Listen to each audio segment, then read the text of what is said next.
આજ સવારે 7 વાગે 26 પાર્લામેન્ટરી કોન્સ્ટિટ્યુન્સી માટે 4 એસેમ્બલીના પેટા ચૂંટણીઓ માટે મતદાન શરૂ થઈ ગયું અને મતદાન શરૂ થતાં 7 વાગે પહેલાં માગપોલ દરમિયાન અમુક સીયુ બીયુ અને વીવીપેટનું રિપ્લેસ કરવાની જરૂર પડે તો રિપ્લેસ કરી દીધા છે. ત્યાર પછી પોલિંગ શરૂ થઈ ગયો અને પોલિંગ શાંતિપૂર્વક શરૂ થઈ ગયો અને આખો દિવસ પણ નાની મોટી ઇન્સિડન્ટ સિવાય શાંતિપૂર્વક રીતે પૂર્ણ થઈ ગયેલા છે. અત્યારની અમારા પાસે આંકડા જે છે સવારથી જોઈએ 9 વાગે આખા 26 સીટોની ટકાવારી 10.32 હતી. પછી 11 વાગ્યાની 24.87 હતી. 1 વાગ્યાના 39.34, 3 વાગ્યાના 50.36, 5 વાગ્યાના 58.95 અને અત્યારે છેલ્લા જે અહીંયા આવતા પહેલાં જે પ્રિન્ટ કાઢે છે એ પ્રમાણે 62.36 આ ટકાવારી આખા 24 સીટોની છે. હવે આમાં થોડું ફેરફાર થોડા વધશે, કેટલું વધશે અત્યારે ચોક્કસ હું નહીં કહી શકું. લગભગ મોટાભાગે જગ્યામાં પોલિંગ પૂર્ણ થઈ ગયેલ છે, અમુક જગ્યામાં ચાલુ છે. ગુજરાતના મતદારોનું, રાજકીય પક્ષોનું, મીડિયાનું એટલે પ્રિન્ટ અને ઇલેક્ટ્રોનિક મીડિયાનું અને આ ચૂંટણી પ્રક્રિયામાં ભાગ લીધેલા અમારા polling staff, BLOs, police department, CAPF અને બીજા અન્ય જે પણ વ્યક્તિઓ, અમારા સંસ્થાઓ આ ચૂંટણી પ્રક્રિયા શાંતિપૂર્ણ રીતે આજનું મતદાન શાંતિપૂર્ણ રીતે પૂર્ણ કરવા માટે સાથ સહકાર આપ્યો. બધાનો હું આભાર માનું છું. Thank you. ક્યાંય કોઈ જગ્યાએ મતદાન કરવા પડે એ પ્રકારની કોઈ સ્થિતિ હોય અથવા કોઈ જગ્યાએ ગંભીર પ્રકારની ફરિયાદો આવી ન હોય? અત્યાર સુધી મારા રીપોલિંગ કરવાનું તો અત્યારે આ બધા પોલિંગ પાર્ટીસ આવ્યા પછી અને આવતીકાલે પણ થોડા પ્રોસેસ છે, એને ઓબ્ઝર્વર્સ પણ છે, એના અસેસમેન્ટ કરવા માટે. એના કાલે ખબર પડશે. લગભગ મિનિમમમાં રીપોલની શક્યતા છે. અને કમ્પ્લેન્ટની બાબત કરી તો આખા દિવસની દરમિયાન 43 જેટલા હા એ તો 43 એટલે આ 43 કમ્પ્લેન્ટ મેં એમના કંઈ લિખિતમાં આવેલા એવું કમ્પ્લેન્ટ નથી. લિખિતમાં આવ્યા હોય, વોટ્સઅપમાં આવેલા હોય અથવા મીડિયામાં ઇલેક્ટ્રોનિક મીડિયામાં જોયેલા, એ બધું અમે ભેગા કરીને 43 કરીએ છીએ. આમાં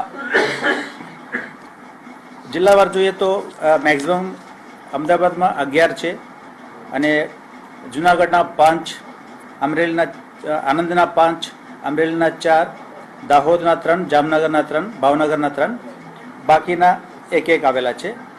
એમાં એટલે આ એક જ દિવસની અંદર બધા જેમ જેમ આવે કમ્પ્લેન્ટ નિકાલ કરવાનું છે. એટલે દરેક જગ્યામાં એવું નથી હોતા બધા પત્ર લખીને રિપોર્ટ મંગાવીને એવું નથી. મોટા પાયે બધા ટેલિફોનથી સૂચના આપીને એમના નિકાલ કરવામાં આવેલ છે અને 2-4 હજુ ફોર્મલ રિપોર્ટ માટે બાકી છે. એ સિવાય લગભગ બધા નિકાલ કરવામાં આવેલ છે. હા, કોંગ્રેસ પાર્ટીને એક ફરિયાદ કરવામાં આવેલ હતી. એના અમે જિલ્લા ચૂંટણી અધિકારીનો તપાસ માટે અહેવાલ અમે રિપોર્ટ એન્ક્વાયરી માટે સોંપેલ હતી. એનો રિપોર્ટ પણ આવી ગયેલ છે. કોઈ આચાર સંહિતાનો ભંગ નથી એવો રિપોર્ટ આવેલ છે. રિપોર્ટ અત્યારે તો સાંજે બધા આવશે પ્રિસાઇડિંગ ઓફિસરની ડેરી લઈને. અમારા AROs બધા એક પ્રિસાઇડિંગ ઓફિસરની ડેરી ચકાસણી કરશે અને પછી આવતીકાલે જે ઓબ્ઝર્વર્સ અને રિટર્નિંગ ઓફિસર્સ અમારા 17 એની સ્ક્રુટિની છે, 17 years સ્ક્રુટિની પ્રિસાઇડિંગ ઓફિસર, બાકી બધા સ્ક્રુટિની કર્યા પછી એ લોકો અસેસમેન્ટ કરશે. કોઈ જરૂરત હોય તો કમિશનનો ભલામણ કરવામાં આવશે, નહીં તો કોઈ રિપોલિંગ નહીં થશે. અને બીજું એક વસ્તુ આપ કહેવા માગું છું, જે વેબકાસ્ટિંગ માટે અમે જે વ્યવસ્થા ગોઠવેલ હતી આપ બધા લગભગ જોયેલા છે.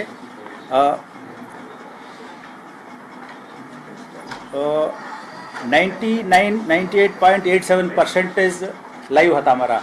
જેટલા પણ અમે જે બૂથો કનેક્ટ કરે છે 98.87 એટલે લગભગ 99% અમારા કનેક્ટેડ છે. એ પૈકી 93% એનું ચાલુ થતા, મતલબ બીજા થોડા અમુક કારણથી અપડાઉન થતા હોય કનેક્ટિવિટી છે. એટલે આ ગયા વખત કરતાં આ વખતે એનું પરફોર્મન્સ સારું છે. અમે ગયા વખતે પણ હું આ વેબકાસ્ટિંગ જોતા હતા એટલે મને ખ્યાલ છે ગયા વખતે મને થોડા મારા મહેનત વધારે કરવું પડશે.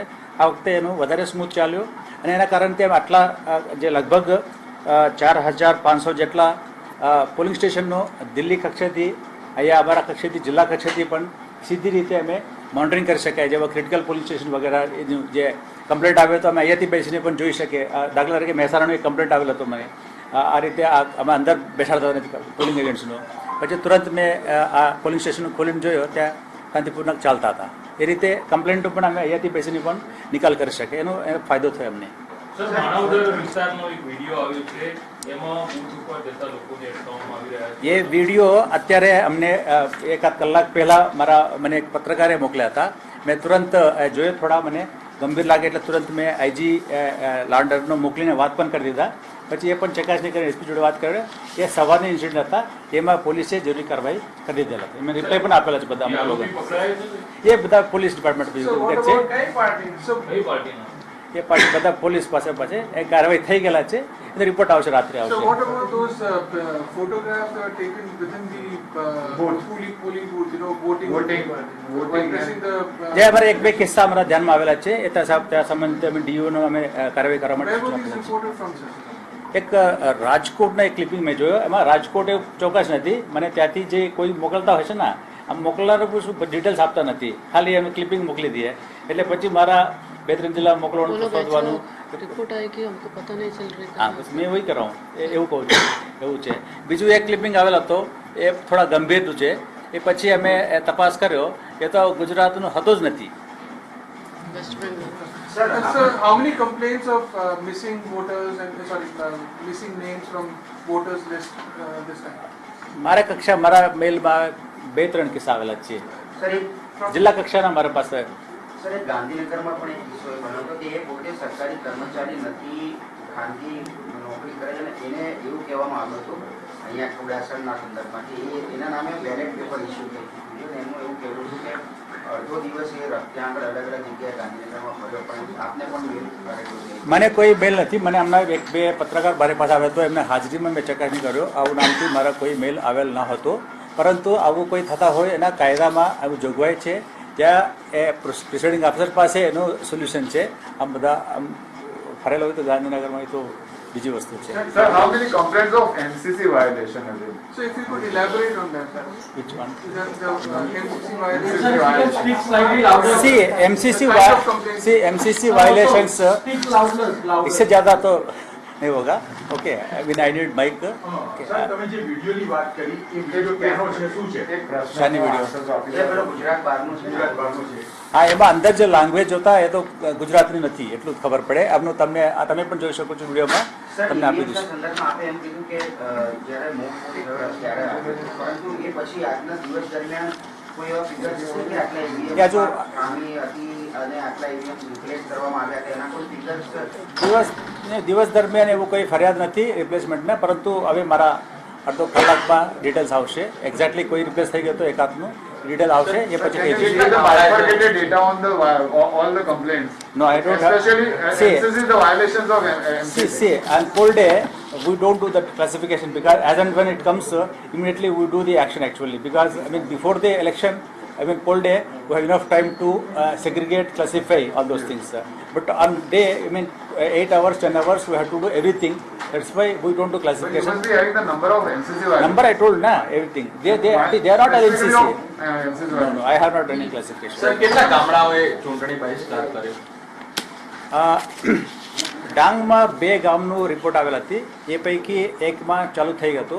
બીજા ગામમાં સાંજે 5 વાગે રિપોર્ટ પ્રમાણે ચાલુ થયેલ નથી. પછી 5 વાગે પછી મારા કયું ગામ છે, sir?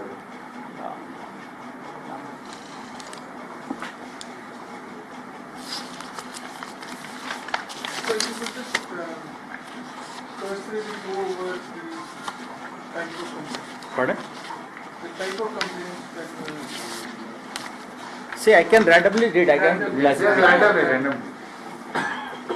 આ દાખલા તરીકે એક કરીએ, સવારે 7 વાગે પોલિંગ ચાલુ થયેલ નથી, એક મેલ આવેલા છે. પછી એક જગ્યામાં સ્કૂલની આસપાસમાં બેનરો દૂર કરવા બાબત છે. પછી એકનું તમે કહેતા હતા મતદાર યાદીમાં નામ કમી થવા બાબત છે. પછી મહિલાઓ સુરતમાં હાથમાં કમલની મહેંદી લગાવી હતી. એટલે આ મહિલા હાથમાં મહેંદી જે લગાવેલા હોય તો પછી મેં એટલું સૂચના આપ્યો એને દૂર કરી શકાય નથી અને મહિલાઓનો વોટ કરવા માટે રોકી શકાય નથી, એટલે એટલું સૂચના આપે ત્યાં કોઈ ડિસ્પ્લે નહીં થાય, આમ ડિસ્પ્લે કર્યા વગર તો જવાય એ રીતે સૂચના આપેલા છે. એ કમ્પ્લેન્ટ છે.